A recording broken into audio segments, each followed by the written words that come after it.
Anyway, this is Bible Q&A, and the question today coming at me in the chat room is, can one pray to receive the gift of celibacy, or is one born with it? Celibacy, if you do or don't know, and if you don't know, here you go. Why did I say do know? If you don't know, it's what you would consider like just being single, like not having a relationship at all.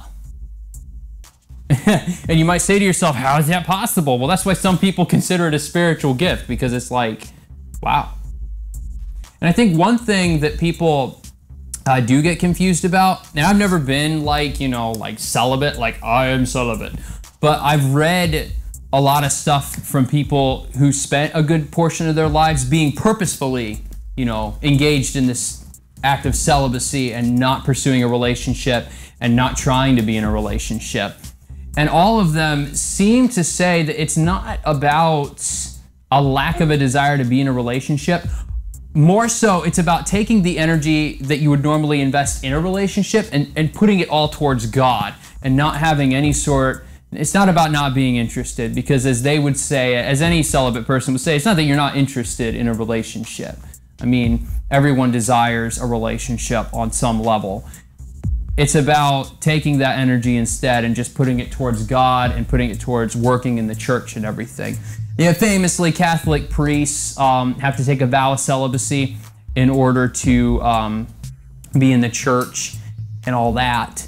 So, oh my goodness, that sounds weird. I hit a button and everything went all crazy in here.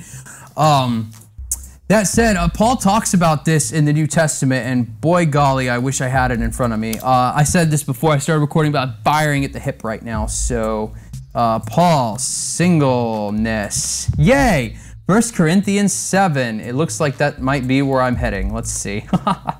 Isn't the internet great? It's a few clicks and you're on it. Yep, there it is.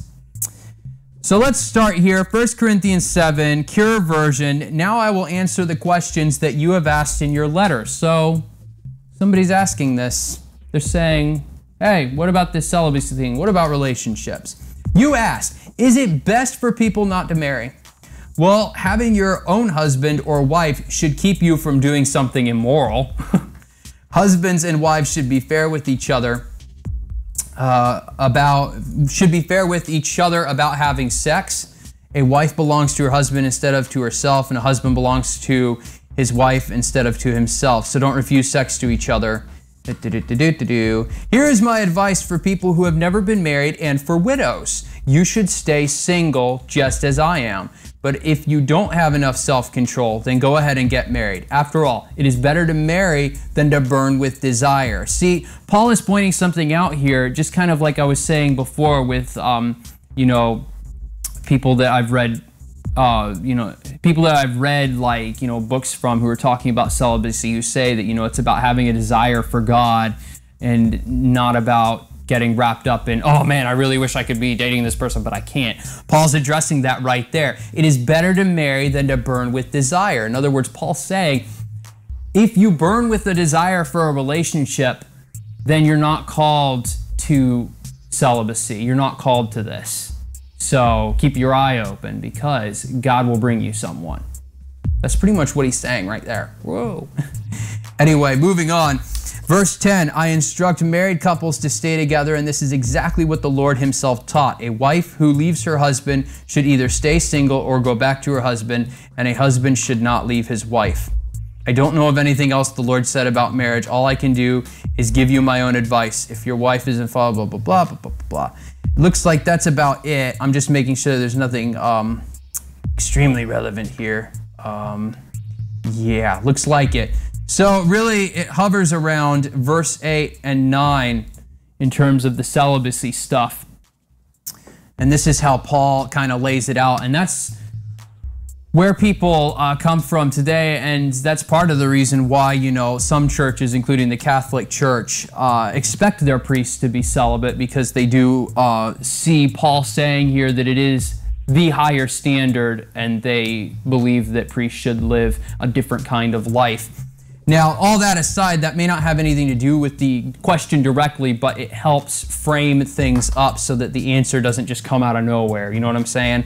But yeah, the question was, can I pray to receive this gift, or is one born with it? I honestly think that there are some gifts that we are born with, in the sense that they come to us naturally, you know, our personalities, the way we're wired, you know, maybe even our genetics are set up in such a way that that some gifts come naturally. You know, I've heard some people say to me, they're like, Mullet, you're such a gifted speaker. You're so good at it.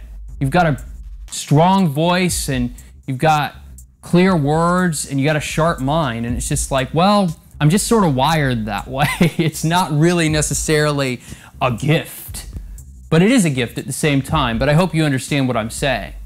And the strong voice actually has little to do with anything except a lot of bad tonsillitis when I was younger. Because my throat was swelled shut so much that I had to shout in order to talk.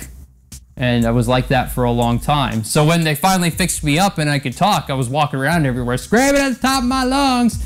And now I'm stuck like that. Okay? So let that be a lesson to you. If you shout all the time, you'll just end up shouting all the time. Forever. Your face will get stuck like that. But more to the point, there are also some gifts that we have to work for that are important. You know, paying attention and also, you know, taking care of the details is something that I'm not good at. But it's something that I have to work on. It's something that I have to work towards. And I think that when it comes to celibacy, I think that is something that we do have to pray about a lot if we feel like God wants us to head in that direction. We do have to pray about that a lot, because that's not only a big life decision, but it's going to take a lot of patience and willpower. There are just some gifts that you do pray for. In the Old Testament, Solomon wanted to make sure that he ruled his kingdom correctly, and one of the things that it says in the Bible that he did was he prayed for wisdom. He prayed that God would make him wise. He didn't pray that God would make him strong. He didn't pray that God would give him a giant army. He didn't pray that God would give him all the money in the world. All he did was say, God, I pray for wisdom.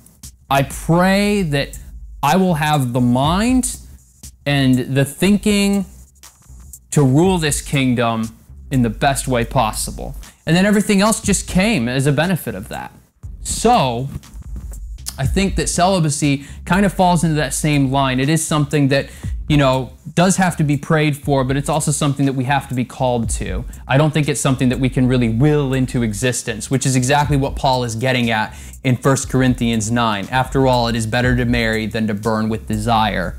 So Paul is saying here, it's my desire to see you be single so that you're totally committed to the church, but I understand that that just may not be possible for some of you, because it's just not going to work out like that. You're not wired that way. That's not the way that you are. And he says that's okay, because it's better for you to get married then than to burn with desire. So should you pray, or is it given? I think it's a little bit of both. I think it is, you know, it's given. It's a calling that's placed on someone, and I think that you have to pray about it and then, you know, see what happens. So we can talk more about that if you'd like to. You can send an email to me at clint@remedylive.com. But that's my answer, and this has been Bible Q&A right here on Remedy Live. And it's always on every weeknight, 9 p.m. Eastern Standard Time, 6 p.m. Pacific Time. So feel free to come by and check it out live. Yeah, I know it's live right now, but it's not live for the people on YouTube in the future. Hello, future. What's up? It's like time travel. Yeah. Let's get back to some more music, eh? What we got coming up next? We got some Lecrae and Trip Lee. It's dubstep, it's wild, and it's right here on Remedy.